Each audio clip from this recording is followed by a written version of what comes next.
I'm Michelle and I am going to show you how I make pizza dough. It's very easy. It takes 5 minutes and you can eat it right away, maybe 10 minutes. You can use it, you don't have to use it for pizza dough. You can make garlic knots, you can make cinnamon twists, you can make cheesy bread, you can make breadsticks, you can make a lot of different things with this dough, and it's easy to put together. So let's get into it. Ingredients that you will need: either sugar or honey. I'm using sugar because I think that's what most people probably have in their house, but oftentimes I use honey. Flour, it does not matter whether it's all-purpose flour or bread flour or whatever, just a white flour is a good one. You can do like mixed white and whole wheat, but for now I would just say a regular white flour. It does not have to be this brand, it can be any brand that you want. They work just as well. This is yeast. You can buy yeast in little packets. I just buy like a pound of yeast and put it in jars and freeze it because it's cheaper to buy that way. And water and salt, and that's it. So the first thing you do is you take water, and you want your water to be warm. The temperature isn't super important. You don't want it to be cold because you want the yeast to grow well, and it should not be hotter than bath water. So we start by pouring that in and adding 2 tablespoons of sugar.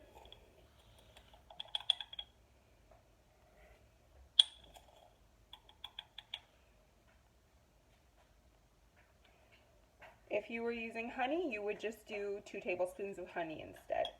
It's not super picky. It's a very easy recipe.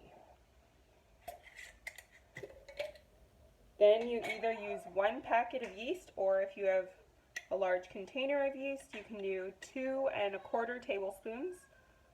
So 1, 2, and approximately 1/4. Again, this is not a super picky recipe. If your measurements are not totally exact, it will still turn out. So I like to give the yeast a little head start before I add the flour. So I will mix it, and you want to see it begin to foam a little bit. So you can leave it for like 5 or 10 minutes, or if you just want to keep going, that's fine. You're not going to kill it.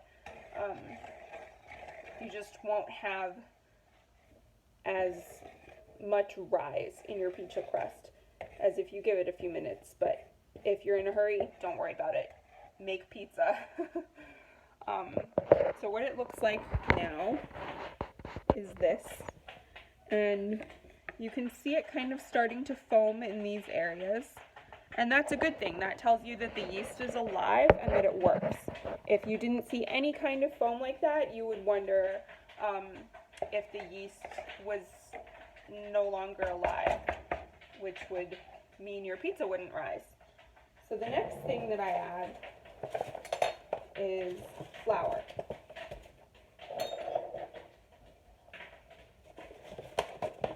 And I start with like 2.5 cups of flour, maybe a little more than that.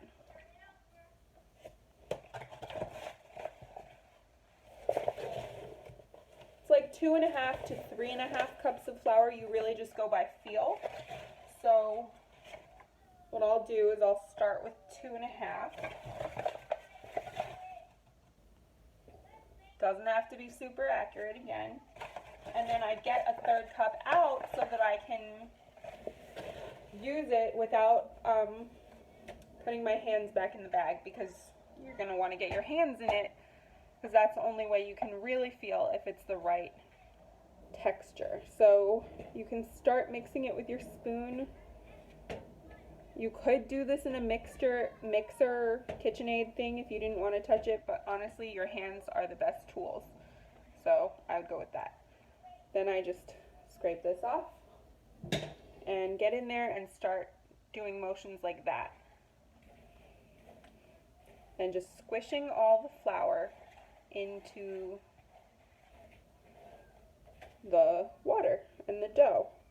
Want to try to make sure it's all incorporated, scraping it off the sides. You don't have to do fancy kneading. This is a no-knead pizza dough recipe.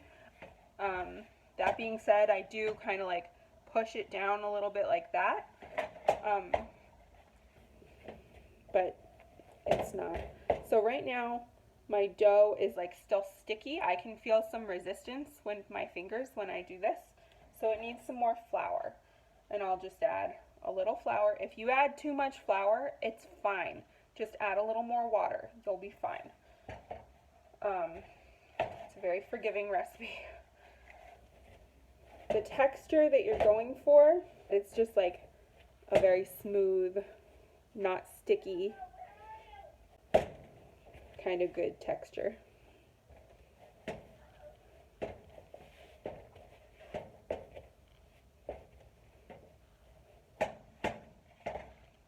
If it gets too dry, then you know that you've added too much flour, and you can just add a little more water. This is still pretty sticky, so I'm going to add a little more flour. And it will, the reason you don't do exact measurements on this is because it depends on a lot of things. Also, like having to do with what temperature your house is and how much moisture is in the air, it can behave very slightly differently, so that's why you go by feel and not exact measurements, which is the way I like to cook and bake. So now this feels really ready. It's soft. My fingers don't really stick to it, but it's not crumbly and falling apart. It's just kind of like that. So, oh, the other thing I forgot to add is 2 tablespoons of oil. You can use any oil. I am using olive oil, and does not have to be exact.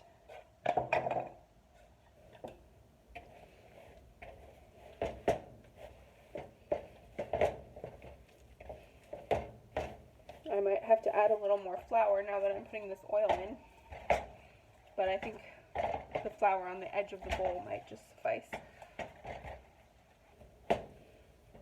Now it really is starting to feel like a pizza dough. It's beautiful.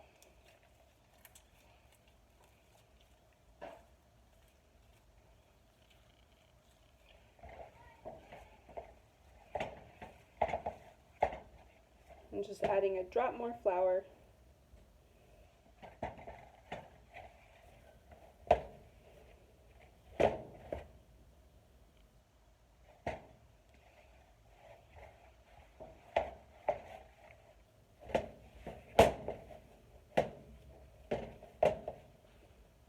And that's it. You have your ball of pizza dough. So this will make 2 pizzas.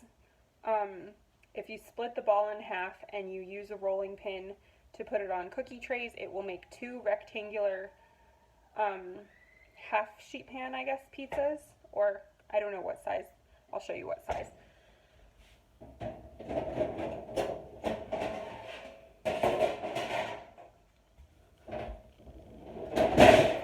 Like this. It'll make 1 like this and 1 just slightly smaller than this. Or if you want thin crust, you can get 2 this size. And when you're rolling it out, don't get it super, super thin, because remember, when you're in the oven, it's going to rise and you want the cheese to melt. So you roll it out to about like a 1/4 inch thickness is what we like. You can do, it doesn't have, don't get a ruler.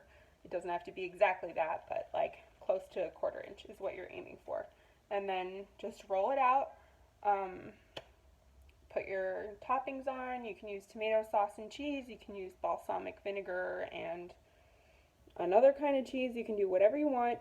And you're going to bake it at like, I usually do 450.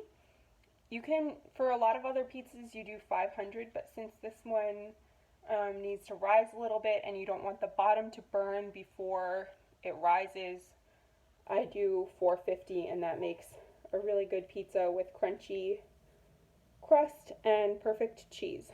So I realized I left off the salt. So you do want salt, about a teaspoon of salt. So this is 1/4 teaspoon. I'll do about 4 scoops. And the reason you add the salt at the end is because it gives the yeast a chance to really grow. The salt inhibits the yeast's growth, so you want to make sure to put it in so it doesn't get huge and bubble over your bowl, but you don't want to put it in at the very beginning, otherwise your dough won't rise. And you're not even going to really give it that much time to rise anyway, so it's good to give it a head start. So now I've added the salt, and there you have it, pizza dough.